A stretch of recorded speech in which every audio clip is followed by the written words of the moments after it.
네. 아까 말씀 다시 한번 부탁드려도 될까요? 뭔가 멘트가 있으시네요. 제가 이름이 김건인데 예. 건강하다는 건자거든요. 네. 그래서 건강한 정치 김건입니다. 이렇게. 건강한 정치 김건입니다. 네네. 김건 의원과 좀 나눠봐야 될 얘기가 외교안보 이슈인데 오늘 아침에 좀 속보처럼 전해진 소식인데 조금 네. 전에 도널드 트럼프 미국 대통령이 SNS를 통해서 이란과 이스라엘 어떤 휴전 소식을 알렸거든요. 네. 12시간 동안 휴전이 있을 것이고 또 이제 이후에는 완전한 종전이 있을 거다 암시를 했는데 이거는 어떻게 들으셨나요? 그러니까 사실은 이제 지금 상황에서 확전을 한다는 게 양쪽에 다 손해니까. 네.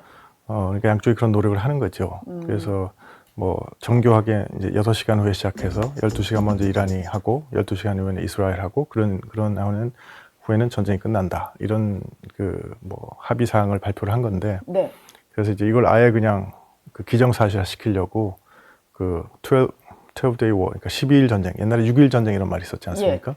이건 12일 전쟁이다 하고 이제 끝내려고 그러는데 이제 지켜봐야 되죠. 지금 뭐 트럼프 대통령이 선언하듯이 하긴 했습니다만 네네. 이게 지켜질지는 좀 두고 봐야 되는 건가요? 그러니까 이제 뭐 당장 지켜진다고 하더라도 뭐 이런 뭐 적대감이라든가 뭐 복수해야겠다 생각이 이런 게 계속 남아 있는 거니까. 예. 그러니까 빨리 이제 협상에 들어가서 외교적으로 이 문제를 해결하지 않으면 사실 이 문제 해결이 되지 않는 거거든요. 그건 긴 과정의 일부라고 생각하시면 될 것 같습니다. 예. 그리고 또 한 가지 소식이 이제 카타르의 미군 기지에 네. 이란이 이제 보복 공격을 했는데 통상적으로 이전에 있었던 일을 봐도 비공식 채널을 통해서 미리 이제 공격하겠다는 계획을 알려주고 그래서 사상자가 없이 끝나는 뭐 그런 공격이었다는데 이번엔 보니까 트럼프 대통령이 또 약속 대련이었다는 것을 공식 확인하는 그 메시지까지 올려서 저는 좀 이해가 안 가는 게 정말로 보복을 할 거면 공격을 할 텐데 이렇게 조금 대놓고 알려주고 약속 대련 식으로 하는 거는 왜 그런 건가요? 그러면 이해가 안 가는 거는 알려주는 게 이해가 안 가는 게 아니라 예. 공개한 게 이해가 안 가는 거죠. 보통 비공식적으로 그렇죠. 할 텐데. 그러니까 뭐냐면 확전을 그러니까 이게 정말로 뭐 전면 전쟁이 가는 거는 다 원하지 않은 거지 않습니까? 네. 그렇지만 이란 입장에서는 그러니까 자국이 공격을 받지 않았습니까? 자국이 주권 국가로서 공격받은 데 대해서 반격을 하지 않으면 주권 국가로서 체면도 없는 것이고, 그 다음에 이제 국제사회로부터 위신도 땅에 떨어지고 그러니까 어떤 대응을 당연히 해야 되는 거죠. 그렇지만 자기가 한 대응이 그것이 뭐 전면 전쟁으로 간다든가 해서 하는 거는 원치 않는다 그러면 네. 그러니까 저런 방식으로 이제 공격을 하지만 이제 그 상대방에 알려서 소위 말해서 이제 인명 피해를 피한다든가 뭐 이렇게 해서 이제 어떤 제한적인 대응을 하는 것인데 그때 이제 전제 조건은 그걸 그렇게 이제 한 거를 알려주면 예. 그러면 이제 뭐 소위 말해서 짜고 치는 게 다 밝혀지면 의미가 없지 않습니까? 네. 이게 효과가 좀 떨어지는 이란의 체면이 또 땅에 떨어지지 않습니까? 네. 그래서 사실은 그런 거는 그렇게 막 이 밖에다 밝히지 않는 게 기본인데 예. 그 트럼프 대통령은 좀 독특하시니까 뭐 그런 거를 막 밝히신 것 같습니다. 이건 정말 독특한 트럼프 스타일이어서 이 약속 대련이 공개적으로 이제 인증이 되어버리는 좀 그렇습니다. 독특한 장면이군요. 조금 전에 보니까 이란의 고위 당국자도 이란과 이스라엘과의 휴전에 동의했다 뭐 이런 내용이 좀 나오는 것 같아서 좀 지켜봐야 될 것 같은데 국내 정치인으로부터 나온 반응도 좀 여쭤보겠습니다. 일단 뭐 미국이 개입을 하면서 이란과 이스라엘 간의 휴전 협상도 좀 진척이 있는 모양이에요. 근데 민주당 의원 중에 이제 추미애 의원인데 정당성 없는 국제법상 용납되지 않는 예방 공격이다. 뭐 루비콘강을 건넜다. 이런 식으로 입장을 냈거든요. 근데 네. 집권 여당의 중진 의원이고 국방위원회에서도 활동을 했던 의원이 이런 메시지를 내놓은 거 미국 정치권에서도 좀 주의 깊게 보지 않을까요? 이런 메시지는? 그러니까 이게 이제 정부가 입장을 내기 전에 제일 먼저 나왔거든요. 예. 집권 여당의 이제 중진 의원이 하셨다 그러면 이제 정부가 아직 메시지를 안 내고 있는 상황이라 그러면 상대방으로 하여금 저게 정부 입장인가? 아니면 저게 정부의 속내인가? 이렇게 네. 오해를 받을 수 있으니까 사실은 이제 여당 의원이 되셨으니까 조금 조심하셔야죠. 네. 근데 지금 뭐 당대표를 하겠다고 나온 정청래 의원이라든지 박찬대 의원 역시 좀 비슷한 결을 유지하는 것 같아요. 미국에 네. 있어서는 좀 비판적인 메시지가 좀 나오는 것 같은데. 그래서 아직 야당을 하다가 여당으로 이제 하신 지가 얼마 안 돼서 아직 모두 전환이 안 되신 것 같아요. 예. 왜냐하면 여당이라고 한다면 아마 이제 정부의 어떤 메시지랑 이렇게 좀 궤를 같이 해서 하셔야 되는데 네. 왜냐하면 아까 말씀드렸듯이 여당 의원들이 그 메시지 내는 거는 그렇게 오해될 소지가 많기 때문에 네. 전체적인 정부가 하는 외교를 갖다가 이제 좀 도와줘야 되지 않겠습니까, 여당은? 그래서 그런 물론 야당도 도와야 되지만 그래서 그런 면에서는 조금 한 템포 이렇게 좀 늦춰주는 게 필요하지 않을까. 일단 정부 저는 여당일 때 그렇게 했습니다. 예, 일단 정부 입장이 나오는 걸 보고 좀 보조를 맞춰도 되는데. 네, 그래도 본인 되고 생각을, 네. 아니면은 최소한도 정부 입장이 뭔지는 확인하고 어떻게 반응하는지 확인하면서 그 라인에서 이렇게 벗어나지 않게 네. 하는 게 좀 필요한 것 같습니다. 지금 이제 휴전 협상에 들어갔다라고 하면은 어제까지는 가장 관심이 이제 이란이 예고한 대로 호르무즈 해협을 봉쇄할 거냐 말 거냐의 문제였는데 이거는 좀 가능성이 낮아졌다라고 봐야 되겠네요. 그렇죠. 호르무즈 해협 봉쇄라는 게 이제 이란으로 보면 자해행위지 않습니까? 예. 이란도 뭐 석유나 가스를 수출해야지 먹고 사는 나라인데 본인들한테 들어오는 물자도 그렇죠. 막아버리니까. 막아버리니까. 네. 그래서 이제 그거는 사실은 하더라도 그냥 칼집에 꽂아놓는 칼 같은 것, 이제 카드로서 이제 예. 뭐 그런 예상을 많이 했었죠. 많이 했었는데 결국은 지금 이제 그 확전을 피하는 길로 이렇게 간 것 같은데, 근데 이제 확전을 피하고 이제 외교적으로 이 문제를 해결해야 되는데 네. 그 길이 뭐 순탄하지만은 않습니다. 또 여러 가지 어려움이 있을 겁니다. 네. 북한이 어제 또 입장을 내놨던데요. 주권 국가를 난폭하게 유린했다라고 하면서 강력 규탄 메시지를 냈는데 북한 입장에서는 이제 다음 타겟이 우리일 수도 있다 뭐 이런 생각 때문에 좀 더 센 반응이 나온 거겠죠? 뭐 미국이 한 공격이니까 당연히 그런 반응이 났을 텐데 예. 이제 북한이 한 거는 국제적으로 별 설득력이 없습니다. 왜냐하면 어떤 원칙에 근거한 거가 아니거든요. 뭐 러시아가 우크라이나를 침공했을 때는 또 그렇게 러시아를 두둔하지 않았습니까? 네. 그래서 어떨 때는 그렇게 하고 뭐 이렇게 뭐 사실 그 논리라는 것이 탄탄하지가 않기 때문에 뭐 별 국제사회 임팩트를 주는 건 아니고요. 거꾸로 이번에 이제 그 벙커 버스터 그 위력을 보면서 아마 이제 그 북한으로서도 조금 뜨끔했겠죠. 예. 네. 왜냐하면 우리가 이제 북한의 어떤 무력 공격을 억제하는 여러 여러 방안 중에 하나가 참수 작전 뭐 이런 것도 있지 않습니까? 네. 북한이 전쟁을 일으키면 북한의 어떤 지도부를 타격하는 반격을 할 수도 있는 그런 가능성인데 그게 실제적으로 할 능력이 있다는 걸 보여준 거니까 그래서 그런 의미에서는 북한으로서 좀 뜨끔했을 것 같습니다. 트럼프 대통령이 사실 그 G7 도중에 돌아갈 때 이런 가능성이 좀 예상이 됐었잖아요. 직접 참전할 수 있다. 이란과 이스라엘 사이에. 근데 실제로 그게 벌어졌고, 그럼 앞으로도 뭐 북한을 향한 어떤 그 액션이랄까? 이런 게 트럼프 정부 내에서 좀 나올 수 있다고 보시나요? 그 가능성이 어느 정도 될까요? 그거보다는 이제 지금 북한이 과연 준비가 됐느냐. 예. 근데 좀 약간 긴 얘기가 될 텐데 짧게 말씀드리면 김정은이 트럼프 대통령하고 협상으로 나오기 전에 무슨 얘기부터 시작했냐면 내 책상 위에 버튼이 있다고 시작했거든요. 버튼이 있다. 예, 그건 무슨 뜻이냐면 내가 이 핵 버튼을 누르면 수백만의 그 미국 시민을 그 사상할 수 있는 사람이다. 네. 하고 협상을 시작하려고 그러는 거거든요. 예. 그러니까 이제 이번에도 아마 이제 그런 식으로 협상을 하고 싶어 할 겁니다. 왜냐하면 지난 한 2021년 8차 당대회 이후에 북한이 이제 개발하려고 했던 거는 미국의 이 미사일 방어망을 무력화시킬 수 있는 능력을 보여주려고 했거든요. 예. 그게 되면 이제 그런 능력을 보여주고 나오려고 그럴 테니까 그렇게 되면 사실은 미북 간의 긴장도 고조되겠죠. 그래서 제가 봤을 때는 갑자기 막 협상이 되기보다는 그런 긴장 고조 과정을 거쳐서 다시 또 미북 대화로 가는 그런 길을 가지 않을까. 그것이 이제 사실 2018년, 17년 그때 있었던 일이지 않습니까? 예. 그러니까 그냥 바로 협상으로 간 게 아니라 뭐 분노와 화염 뭐 이런 단계를 거쳐서 그 다음에 이제 그 동력으로 대화로 가는 거니까 지금 이란하고 미국도 마찬가지입니다.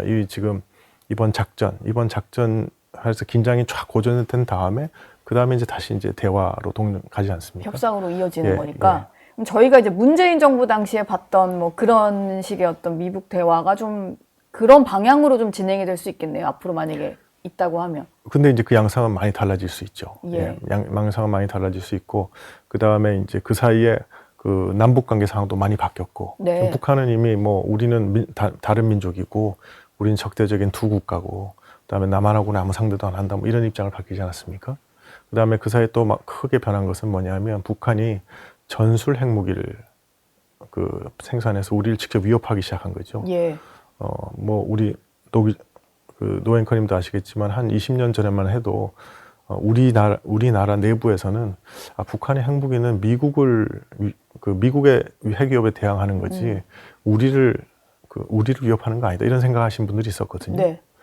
근데 지금은 그게 아니라는 게 다 밝혀지지 않습니까? 왜냐하면 전술핵 무기를 개발해서 우리를 그 핵으로 공격하겠다는 걸 직접적으로 의사를 밝히고 있으니까. 예. 그래서 여러 가지 상황이 바뀌었기 때문에 또 이번에도 똑같은 양상으로 가리라고 볼 수는 없지만 쉽게 말해서 이 북한의 보통 플레이북이라 그러는데 네. 북한의 전략 뭐 이런 건 크게 바뀐 것 같지 않습니다. 어찌 보면은 이제 새 정부가 조금 더 정교하게 북한과 미국 사이에서 좀 외교를 해야 되지 않나라는 생각이 좀 드는데 나토 얘기를 좀 해보겠습니다. 어제 국민의힘 소속의 이제 외교통일위원들께서 좀 우려를 많이 나타내셨던데 일단 이재명 대통령은 불참을 하기로 했고 대신 미성락 안보실장이 참석을 한다고 하는데 네. 대리 참석하는 외교가 좀 효과가 있을까요? 뭐 효과가 아주 제한되죠. 왜냐하면 정상회담이지 않습니까? 네. 정상의 초청을 받았는데 정상이 안 가면 뭐 제대로 하는 외교는 할 수가 없죠.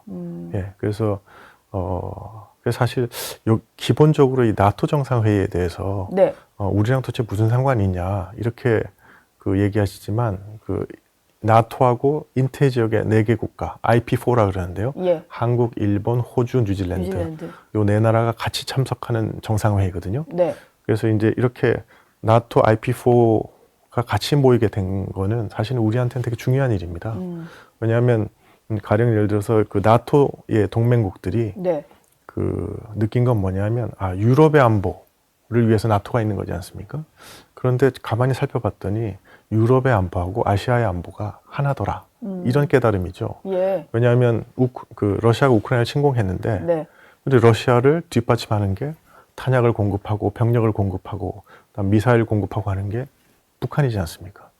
그다음에 또 그 대가로 북한의 어떤 최신 무기 기술이라든가 뭐 이런 거, 그다음에 전투 경험이라든가 이런 걸 다 공급하는 게 또 러시아고. 네. 그래서 사실 유럽 국가들이 봤을 때 이건 유럽의 안보라는 건 유럽만 봐서는 안 되고 아시아와 같이 봐야 되겠다는 것이고 그래서 IP4 국가들이 같이 이제 하는 회담으로 발전하고 있는 거거든요. 네. 거기에 사실 우리는 직접 당사자지 않습니까? 러시아가 지원하는 무기나 기술이나 이런 것들이 우리의 안보를 위협하니까. 그러네요. 네. 그리고 사실 이렇게 이제 나토하고 IP4 국가들이 모여서 하게 되면 그게 우리의 억지력에는 큰 도움이 됩니다. 이번에 우크라이나 전쟁이 났을 때 우크라이나를 우리도 도왔지 않습니까? 예. 마찬가지로 북한이 이 지역에서 어떤 뭐 우리를 공격한다든가 아니면 뭐 전쟁이 난다든가 이렇게 되면 나토 국가들이 우리를 돕기 위해 온다는 것이 나토 IP4 회의를 하게 되면 명백해지는 거지 않습니까? 네. 그러면 그것이 또 러시아라든가 중국이라든가 특히 북한이 어떤 한반도에서 어떤 무력 침공을 생각할 때 예. 생각해야 되는 요소 중 하나가 되니까 이거 공격해도 이 나토 IP4 국가에 전부 달려들어서 한국을 도울 텐데 이렇게 되면 쉽사리 못하지 않겠습니까?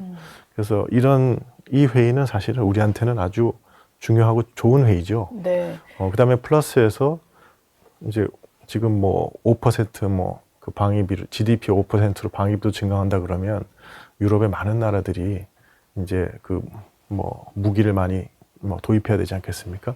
우리한테 중요한 방산 시장이고 이제 그 정상들이 있는 것인데, 근데 무기는 특징이 있습니다. 네. 무기를 산다는 거는 첫 번째는 가장 믿을 만한 국가에서 사야 됩니다. 왜냐하면 그 나라에 그 무기를 샀는데 그 다음에 수리 부속이 안 온다든가 뭐 이러면 곤란하지 AS 않습니까? 같은 거네요. 쉽게 말해서. 예. AS가 안 된다든가. 그러니까 믿을 수 있는 국가에만 해야 되는데 이제 사실 나토하고 IP4가 이렇게 뭉치게 되면 이제 나토 국가들이 안심하고 IP4 국가 중에서 뭐 무기 수출한 건 우리밖에 없지 않습니까? 거의? 네. 그러니까 이제 한국의 방산을 이제 도입하기가 훨씬 수월해지는 거죠. 그냥 이게 단순히 뭔가 이제 초청을 받았으니까 이제 가는 뭐 그런 걸 떠나서 실제로 갔을 때 방산 외교도 할 수 있는 거고 여러 가지 좀 의미가 있는 그렇습니다. 일정이네요. 뭐 그러니까 저희 윤석열 전 대통령은 3년 연속 갔다 온 것 같은데 뭐 그런 의미가 있겠고 근데 이 대통령 불참 소식이 전해진 이후에 이시바 일본 총리도 불참하겠다라고 이제 입장을 좀 바꿔가지고요. 뭐 한국도 안 가고 일본도 안 가고 뭐 호주도 이제 안 간다더라 뭐 이런 얘기가 전해지니까 이제 오히려 민주당 쪽에서는 잘한 결정이다 뭐 이런데 좀 힘이 실리는 것 같아요. 저는 정반대로 보는데요. 정반대인가요? 예, 네. 그러니까 이 나토하고 IP4의 이 구조로 이렇게 발전하는 것이 우리한테 제일 도움이 되는 거지 않습니까? 예. 근데 정작 우리가 안 가면 다른 나라들은 뭐 한국도 안 가는데 뭐 우리가 갈 필요가 있어 이렇게 되지 않겠습니까? IP4와 나토와의 결합 구조가 사실 제일 필요한 거는 한국인가요? 어떤 의미에서는 그렇게 볼 수 있겠습니다. 예. 네. 이게 뭐 방산 수출도 우리가 제일 열심히 하는 국가니까 뭐 그런 거죠. 그렇죠. 그러니까 이제 예. 방산 수출도 있고, 그다음에 유럽이 우리의 중요한 시장이지 않습니까? 유럽 네. 국가들이. 그래서 다만 이제 뭐 그 우리 여당 내부에서는 이것이 우리가 너무 이렇게 나토 이런 게 적극적으로 참여하면 중국하고 러시아를 자극하지 않나 뭐 이런 얘기를 했는데 사실은 그래서 이미 3년 동안 우리가 이제 그런 트랙 레코더를 그러죠. 이렇게 그러니까 이 전례를 만들어 놓은 거지 않습니까? 네. 여기에 참여하는 건 사실 별 부담이 없는 거죠, 외교적으로도. 예. 근데 이렇게 안 가게 한 번 안 가면 다음에 갈 때는 또 이제 중국하고 러시아가 가지 말라고 시비를 붙을 수 있지 않습니까? 지난번에 안 갔는데 왜 가려 그러지 이렇게? 그러니까 그런 빌미를 줄 필요도 없는 것 같고 그래서 예. 저는 전반적으로 봤을 때 아마 이제 트럼프 대통령과의 회담이 보도에 따르면 확정이 안 되다 보니까 그 위험을 회피하기 위해서 이제 갔는데 트럼프 대통령도 못 만나고 회담을 왔느냐 못하면, 뭐 이렇게 이제 우리 그 노은지 앵커님이 이제 비난을 할까봐 예. 그게 이제 무서워서 좀 그런 게 많이 작용한 것 같은데 네. 제가 봤을 때는 구데기 무서워서 장 못 담그는 거랑 똑같은 거 아닌가? 좀 적극적으로 했어야 되지 않나? 뭔가 이런 생각이 한미 듭니다. 회담의 어떤 성사에만 초점을 맞췄는데 네. 사실 그것 말고도 챙길 게 많은 일정인데 네. 그걸 놓치게 되는 거군요. 그러니까 이제 가서 뭐 유럽 국가들, 뭐 우리 특히 원전 수출하는 체코, 그다음에 이제 우리 방산 수출하는 폴란드나 뭐 이런 나라들 다 만나고 이 정상 간의 관계라는 게 두 나라 관계 중요하거든요. 네. 그 정상 간의 관계를 빨리빨리 맺으면 우리한테 이제 도움이 되는데 이제 그렇게 해서 한 50점은 기본으로 이제 가질 수 있는데 네. 트럼프까지 만나게 되면 이제 100점이 되겠죠. 근데 이제 100점을 못 맞을까 두려워서 아예 안 가면 빵점이지 않습니까? 네. 그래서 뭐 그런 결과가 됐다고 저는 생각합니다. 일단 위성락 실장이 대신 참여를 하겠다라고 하니까 가서 뭐 어떤 상황이 벌어질지는 한번 지켜봐야 될 것 같고요.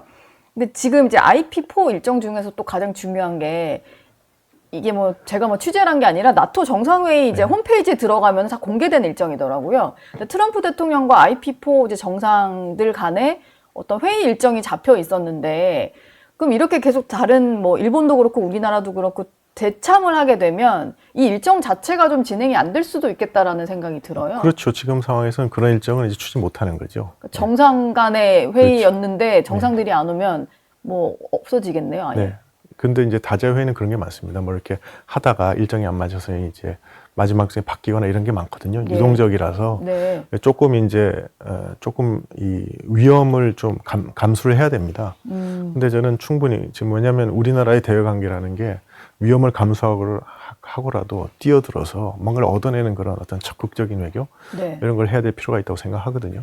예, 그래서 그런 면에서는 조금 너무 이제 어떤 국내 정치적인 부담 때문에 회피하려고 했던 거 아닌가 예. 싶고 차라리 이제 야당의 협조를 구해서 가서 만약에 트럼프 대통령 못 만나더라도 네. 이 나토 정상회의는 가는 것이 맞다고 설명했다 그러면 뭐 저희도 적극적으로 이해하고 언론에서도 이해하고 돕지 않았을까 그런 생각이 듭니다. 예. 지금 좀, 국민의힘이 보시기엔 좀 우려스러운 상황이 좀 나오다 보니까, 뭐 언론에서도 그 이재명 정부 내에 어떤 자주파와 동맹파 사이에 어떤 이제 의견 대립이 있고, 네. 그 와중에 좀 자주파가 좀 힘이 더 세서 자꾸 이런 일이 생기는 거 아니냐라는 좀 지적이 있던데, 멀리서나마 이제 보시기엔 좀 분위기가 어떤 것 같으세요? 뭐 그런 어떤 정부 내 이제 그 분기가 있을 수 있죠. 의견이 예. 다를 수 있고 그런 게 잘 조율돼 나가는 게 중요한 건데 아직은 뭐 자주파라고 이제 불리는 분들이 아직 뭐 일을 시작한 것도 아니고 그래서 지금으로서는 뭐 그런 것 때문에 그런 거의 영향이라고 생각은 안 드는데 앞으로는 그런 걸 잘 보면서 가야 될 것 같습니다. 뭐 그 자주파 동맹파 다 이제 국익을 위한 거니까 네. 어떤 국익의 관점에서 좀 보면 좋을 것 같고 그 다음에 뭐 자주파라는 게 뭐 물론 자주적인 국가가 돼야지요 당연히. 예. 그렇지만 우리는 어떤 한미 동맹이라는 걸 근거로 해서 이제까지 우리 소위 영어로는 오프쇼 밸런스라고 그러는데 한미 동맹에서 미국을 끌어들여서 우리가 이 지역의 균형을 맞추면서 지난 70년간 평화와 안정을 누린 거거든요. 그다음에 그거는 비단 우리만 이익이 아니고 사실은 중국, 일본, 러시아 이런 나라들도 왜냐하면 이 지역이 안정되니까 네. 한반도를 둘러싸고 120년 전만 해도 여기서 전쟁을 다 했거든요. 중국하고 일본이 전쟁을 하고 예. 러시아하고 일본이 전쟁하고 이런 지역입니다. 근데 그게 이제 미국을 불러들여서 우리가 소위 평화 안정을 유지한 거니까 그걸 기초로 해서 지금 뭐 중국이 세계 2위의 경제 대국이 되고 일본은 세계 3위가 되고 우리는 세계 10위권이 된 거지 않습니까? 이 평화 안정을 잘 지켜나가는 게 중요한데 그거의 기초는 이제 이 한미 동맹인 거죠. 예. 네, 그래서 국간의 한미 동맹을 잘 지키면서 이제 가야 되는데 또 그것도 쉽지 않은 과제입니다. 지금 뭐 시간이 또 회의를 바로 가셔야 돼서 마지막 질문 좀 짧게 드리면 오늘 김민석 국무총리 후보자의 인사청문회가 오늘부터 이틀간 열리는데 뭐 재산 의혹 여쭤볼 건 아니고요. 중국 칭화대에서 이제 논문 썼을 때 네. 탈북자를 향해서 반도자, 도북자 이런 표현을 쓴 게 좀 알려지고 있어요. 근데 이게 국무총리가 뭐 아마 뭐 큰 일이 없다면 아마 될 것 같은 분위기인데 이런 상황이라면 국무총리 후보자의 대북관에 대해서도 좀 뭐 외부에서 보기에는 우려들이 있을 것 같은데. 그렇습니다. 어떨까요? 그런 용어를 사용하는 거는 부적절하죠. 네, 그래서 사실은 뭐 저도 요새 글을 많이 쓰고 있는데 네. 글을 쓰다 보면 조금 이제 과도하게 쓸 수도 있고 잘못된 표현이 있을 수도 있고 그런데 그런 걸 썼을 때는 그게 잘못됐다고 넘어가면 되는 거지 않습니까? 그래서 검증 과정에서 분명히 이런 표현은 내가 좀 잘못됐다고 하시면 될 것 같고 그다음에 여러 가지 이제 뭐 미문화원 점거 사건에서도 연루가 되시고 뭐 학창 시절에 네. 물론 오래전 일들이긴 하지만 그래서 여러 가지로 어떤 뭐 대북관을 갖고 계신지 어떤 우리 대외관을 갖고 계신지 이런 거에 대해서는 아마 이제 검증 과정에서 철저하게 이제 좀 검증이 되고 그래야 될 필요가 있지 않을까 싶습니다. 예. 오늘 청문회니까 한번 지켜보도록 하겠습니다. 지금까지 김가은 국민의힘 의원 모시고 얘기 나눴습니다. 오늘 말씀 감사합니다. 네.